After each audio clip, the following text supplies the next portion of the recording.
Hello everyone, welcome to my channel, Bow and Arrow Tarot. Today we're going to get right into Gemini Weekly Love Outlook. Now this is a connection reading, so we're going to pull cards for you, for your person, see how you guys are feeling this week and what's going on in this connection that you have with each other.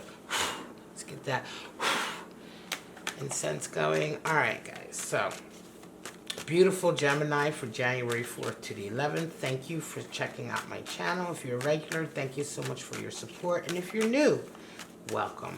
All right, guys, let's get right into it.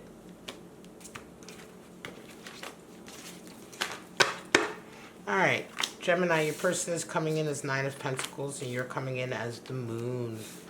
All right, now, they see you as a Ten of Wands, and you see them as Emperor, 4.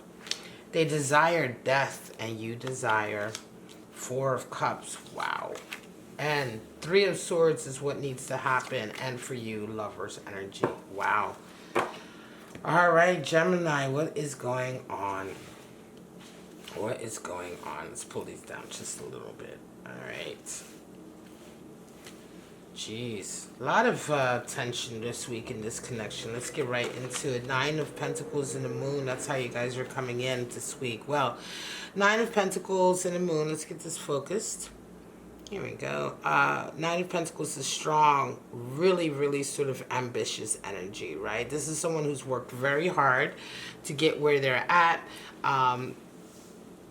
And oftentimes this is the type of person who's also, there we go, it's a little bit better. Someone who's also really alienated themselves from their people around them, friends, and deeper connections because of their ambition, right? 9 of Pentacles comes on the heels of the 8 of Pentacles. So somebody's really focused and been disciplined, but now their success is coming in. Strong success, but the success, nevertheless, again, also will set them apart from those around them. Now, you're coming in as Moon energy this week, Gemini, so that's a real feeling of, you're feeling like you're in the unknown, right? Right now, you're being thrust into sort of an unknown territory.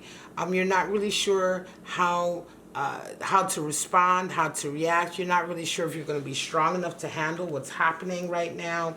That's what the Moon is all about. It's really a feeling of being tested, and it's a feeling of having, you know, your strength tested, right, in a lot of ways. It is the second 8, 18, the first 8 being the strength card. So all of the strength that we have accumulated through different stages, at some point during that stage, we're going to feel some Moon energy and feel like that is really being put to the test. Dealing with a very ambitious person, Gemini. Now, how do you guys see each other? You see them as Emperor energy. They see you as 10 of Wands. Well, they're definitely the person who is in charge, right? You see them as someone who is authoritative, experienced, ambitious, successful. That's what the Emperor is all about. He's the divine masculine. He is the conqueror. He is also, you know, the highest card for stability. 4 in tarot is the number for power and stability. And so you're seeing them right now very much ascending to their throne, especially if you're dealing with somebody who, of course, has worked very hard and is now, right, really starting to pull in some of those blessings and some of that reward. Now, they see you as a 10 of Wands, so you've really been carrying a lot. They see you as having gone through a lot, carrying a lot, being burdened, right? They're seeing that you're really at a stage right now where something's got to give, right? 10 of Wands is usually where we've gotten to a point of carrying burdens and responsibilities, or carrying things, baggage around with us so long, for so much, it's become unbearable. And we've gotten to a stage where we can't carry them anymore. So they're really recognizing you being overburdened with certain things in your life, right? Right now, specifically right now. Now, what do you guys desire for each other, right? And this is, of course, a weekly snapshot. So this 10 of Wands, the way they're seeing you, this is this week. So it could be that this is a heavy week for you also. That this is a week where you just have so much on your plate. You're carrying so much. It might be too much, right? Now, what you guys desire, they desire transformation, a change. They want something absolutely to change here. Death is change. It's the first step in transformation, but it's the loss, right? When something dies, you lose it. You lose that connection to it. And so there is a separation that they want to have happen here. There is a taking away, right? So this is the type of transformation that happens when well, let's put it to you this way. Death is the part of the cycle of transformation, which is a process. It isn't just one act, it's a series of acts. But it is the first act in transformation, and it is the act of losing something, right? It is the act of something ending, either losing something and something ending, something being separated from something, death. And that is when the next portion of transformation comes in, and of course we eventually bring something in. We bring something in, but right now death is about taking away, ending something, and this is what they require. This is what they want to see happen here, and it could be a connection. Now, what do you desire? Four of Cups. This is interesting. Four of Cups. Four, again, another stability. The stability to say no to something. Now, I feel strongly here, guys. I don't feel like this problem is with this person. Okay? Gemini, I feel like the problems that you're in, the issue this week for you is there's something in your life that is testing you. Could be an energy coming into your life. Someone who comes into your life, maybe they might be an energy sucker. They may come in and offer you cup of love. But Four of Cups is an interesting card. Sometimes we should be accepting that cup of love for our own sake. And sometimes it is all about that stability and strength to say no, right? Remember, 4 being the number for stability and power. In tarot, sometimes Four of Cups is also kind of like, look, finding that strength to be able to say, look, I'm not willing to take that cup from you. I'm not willing to take that energy exchange from you. And I'm not willing to give you any energy right now because I have my own stability, right? And what you're bringing to me is more destabilizing than anything. They're very different interpretations depending on the reading, of course. But here I feel like, Gemini, you're being tested this week with another connection that you have with someone who comes in. They may come into you on a regular basis and do this. And this person who you're connected with, they know about it and they see it. They want to see an end to it. Death. They want to see an end to this connection that you have here that keeps coming in and making, sort of bringing this, I want to say, turmoil to a certain degree, or trouble to you, or temptation, because in as much as the trouble hasn't arrived just yet, but this could be a connection you have with someone who comes into your life, and when you do interact with them, that's when the trouble begins. Hence the testing phase, and hence your desire to really want to be able to say no. Again, your person wants this to end also. They see you being burdened here. They see that you're being burdened very much with it. But you can also lean on them, Emperor energy, because they are in your life. They are authoritative. It may be that before you haven't wanted to lean on them as much as you should. What needs to happen? Three of Swords and Lovers. Well, Three of Swords is betrayal, but it is really also breaking the trust, breaking the bond, and recognizing that Three of Swords, sometimes it can be a case of... here's the situation. Three of Swords is in a position of something that needs to happen. Now, we never would say that you need to betray somebody, but I would say that it may come across this way. Again, it could be that your person needs to recognize this Three of Swords because they may need to do something for your own good. An example would be that if you're dealing with somebody, if you're in love with somebody, you're in a relationship with somebody, and they're constantly being tempted by people in their lives who may, here's a crude example, but maybe they're being tempted by friends who are drug users or addicts, and they're trying to get away from that lifestyle, right? Then a form of betrayal would be for you to be like, look, I'm going to get them out. Maybe this is someone who is a career sort of criminal, something like that, or maybe they get up to no good, or maybe there is something about them, and for your lover's sake, right, you sort of either you call the cops, or you get them in trouble, or you know what I mean? You get them out of their lives. They're a toxic force. You say, look, I'm going to find a way to get them, or if they're somebody who's cheated, you get them caught at it or whatever, right? If they've taken advantage. Now, your lover may see that as a form of betrayal. Okay, but you're doing it to help them. This is interesting because here I feel like it's something like that. Now, it may not have anything to do with drugs or criminal behavior or anything like that. That was just a really crude example, but it feels to me, it can be a family matter too, right? It can be a case of, you know, them going behind your back and telling another family member that you're being hassled. And you may see that as a betrayal here or a break in trust, Three of Swords, but it's in the position of what needs to happen here. So there is some kind of breaking of a trust or breaking of agreement that needs to happen here for sort of for your good, and this is what is being presented to them. For you, Lover's energy.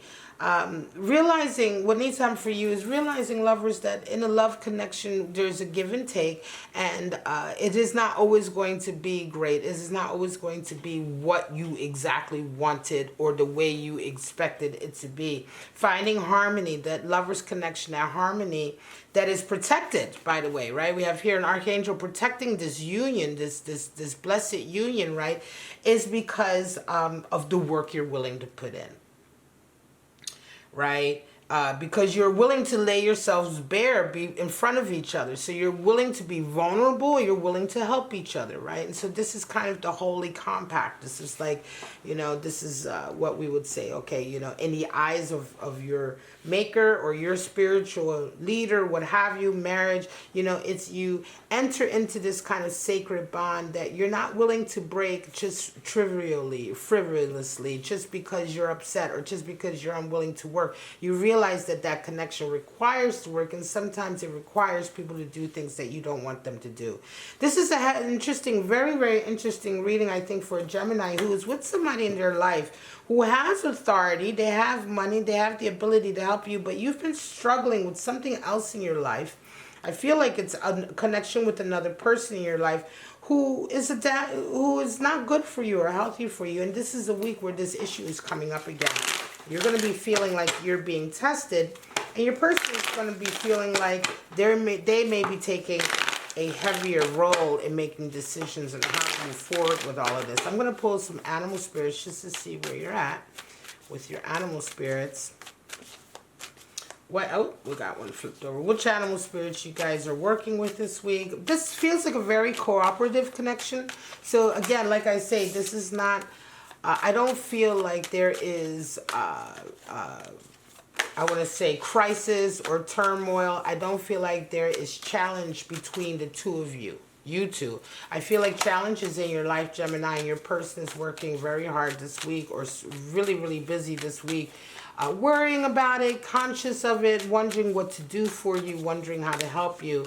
And it's going to be a kind of emotionally difficult, I want to say, week this week.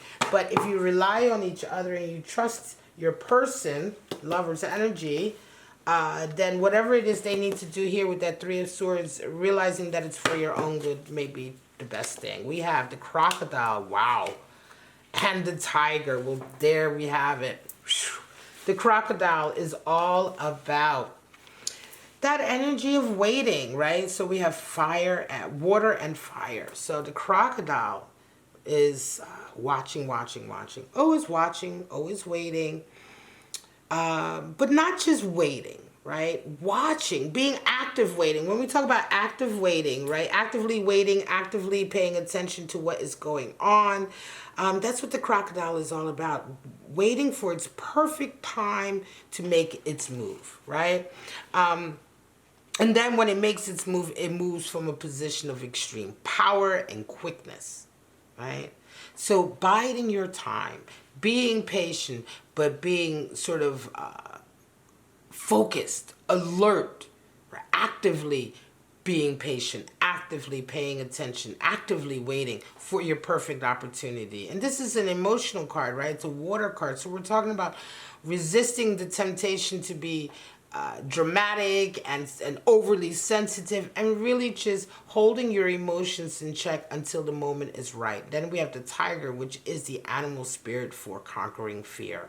Fire energy. She relies on her deep levels of intuition, her deep sense of I want to say trust in her own instincts, right? The tiger trusts her instincts. She trusts her intuition, and she hunts in the dark. So that is her environment. So she has had to trust these things in order to be confident enough to hunt in the dark and not to have fear paralyze her, right? So tiger, worldwide, tiger is associated with the feeling of fear, but more than anything, overcoming fear. So this is a heavy week, heavy emotional week, heavy week of really tackling some issue that has been in your life, Gemini, but that your lover, your person here is very much willing to help you with. What is at the bottom of the deck?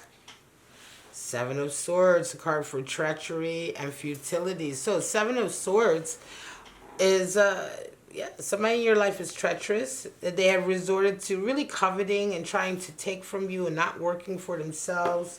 And also it's a card for futility, and futility reminds us that, you know, all things we have to put the effort in, and even if it is in us getting away from toxic, treacherous people, we have to put our own effort in, so lest we also succumb to futile efforts, which are really just doing the same things over and over, reacting the same way, allowing people to come back over and over and continue to disrupt your life. And this week, it's really going to be sort of something that's focused on and taken care of. All right, guys.